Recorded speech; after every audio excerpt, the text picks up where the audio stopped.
Most riders think an oil change is the whole story. And yeah, it matters. But the top 1% of riders know something else is stealing power long before anything breaks. Parasitic losses from small restrictions, tiny air leaks, carbon, and neglected systems that slowly stack up. Here's the thing most people miss. Engines don't usually get weak all at once. They get weak in microscopic ways. Sticky throttle plates, clogged strainers, acidic coolant, and carbon where you can't even see it. And that's why your bike starts feeling a little dull, a little hotter, a little slower to respond, even if it still runs fine.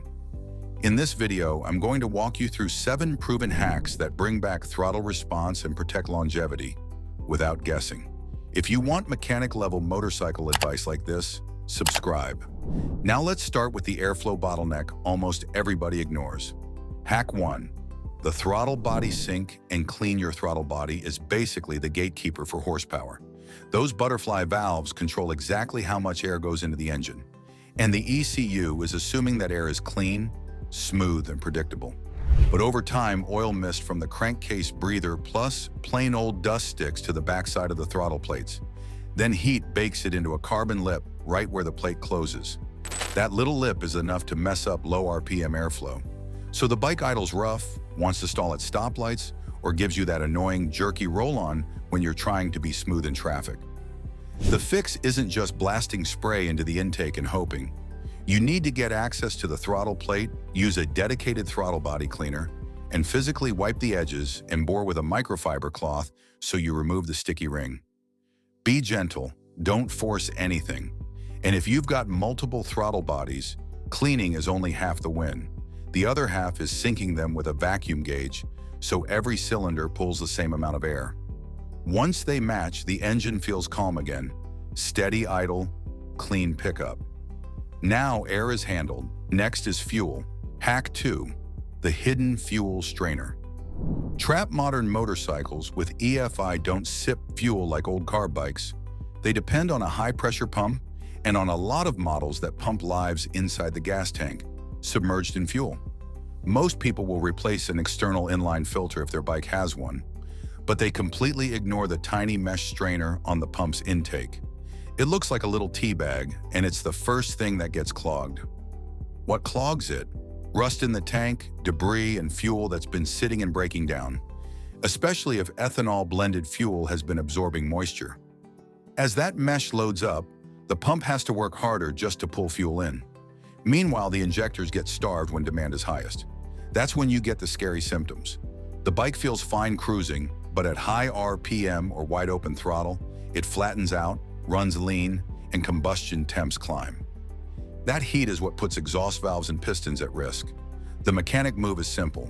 Pull the pump assembly, swap the strainer, and reassemble cleanly. They're often cheap compared to the damage from low fuel pressure. Once you restore flow, your spray pattern and fueling come back. And now that fuel is stable, we've got to talk about the silent killer in the cooling system. Hack 3. Neutralizing coolant electrolysis.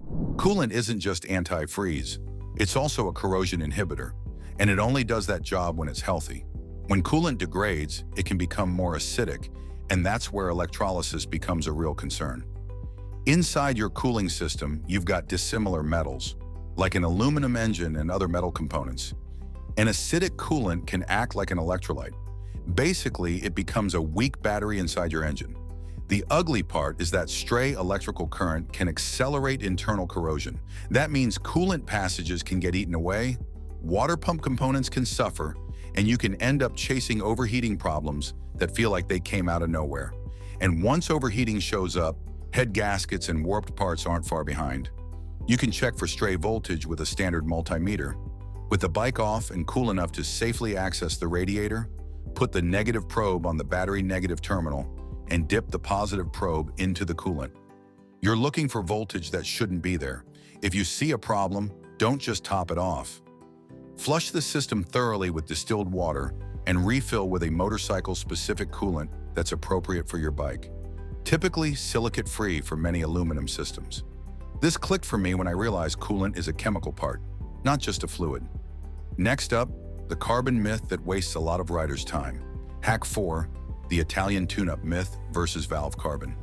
You've probably heard the Italian tune-up advice. Run it hard, bounce it near red line, and it'll burn off the carbon. Here's the problem. Heat and RPM can clear some light soot in certain places, but they don't magically remove hardened deposits where they matter most. And on many modern engines, carbon can build on the back of intake valves in a way that regular spirited riding just won't fix. Why it matters is simple, that carbon changes airflow and fuel behavior. Instead of a clean surface that lets fuel stay atomized, deposits can disrupt the mixture. The engine starts to feel off on cold starts, mid-range torque gets lazy, and fuel economy drops even when nothing is broken. The better method is targeted cleaning. A pro approach is using a dedicated intake valve, cleaner introduced through a vacuum line while the engine is running, so the chemical can contact deposits and soften them.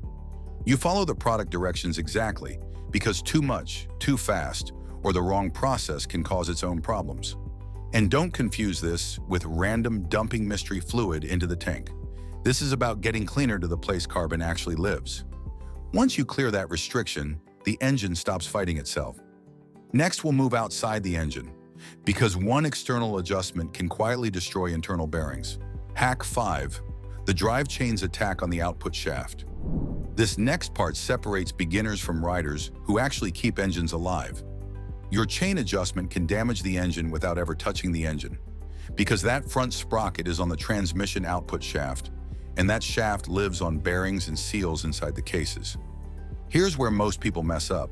They set chain slack on the stand, make it look nice and tight, and call it good. But the chain doesn't see the bike on a stand. It sees the rear suspension moving. As the shock compresses, the swing arm angle changes, and the distance between the front and rear sprockets increases.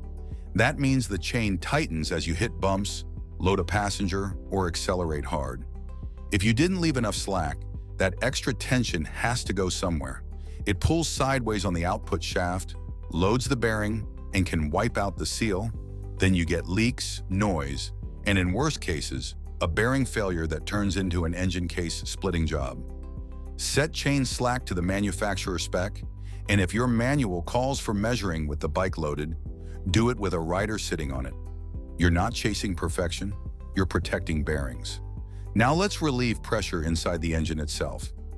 Hack 6. Clearing the crankcase breather system. Inside your engine, the pistons are basically air pumps. Every time they go down, they pressurize the crankcase. Every time they come up, they create a low-pressure pulse. At high RPM, those pulses are non-stop, and if the crankcase can't breathe, seals and gaskets pay the price. That's what the breather system is for.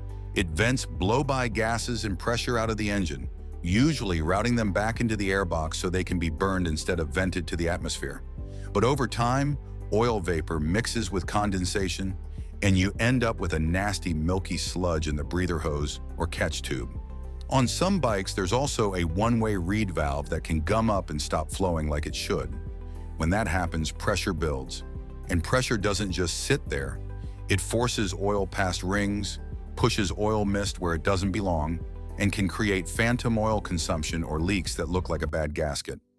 The fix is straightforward. Find the breather drain or catch tube, empty it, and clean the hose and reed valve if your model has one. Use contact cleaner where appropriate, make sure it moves freely, and reassemble so flow is one direction and unrestricted. With crankcase breathing fixed, the last hack is pure electrical power. Hack 7. Eradicating ignition coil corrosion. If your bike has coil-on-plug ignition, your spark plug wells are basically little chimneys that love to trap moisture. Rain, washing, even humidity can get down in there. And when water sits at the base of the coil boot, you can get corrosion on the metal terminals and spring contacts. That corrosion matters more than people think because it increases electrical resistance. The coil still fires, but the spark can be weaker and inconsistent under load. That shows up as high RPM misfires, a rough pull in the mid-range, or that weird feeling like the engine is breaking up right when you want it clean. Worst case, unburnt fuel can wash oil off the cylinder walls, which is not what you want for longevity. So here's what you do. Pull the coils, inspect the boots and terminals, and if you see green crust, rust staining, or moisture, Clean the contacts with electrical contact cleaner. Let it dry, then apply a thin film of dielectric grease inside the boot to block future moisture. Don't pack it full, just a barrier. When your coils are clean, you get that strong, consistent spark again. And that's the difference between it runs and it runs like new.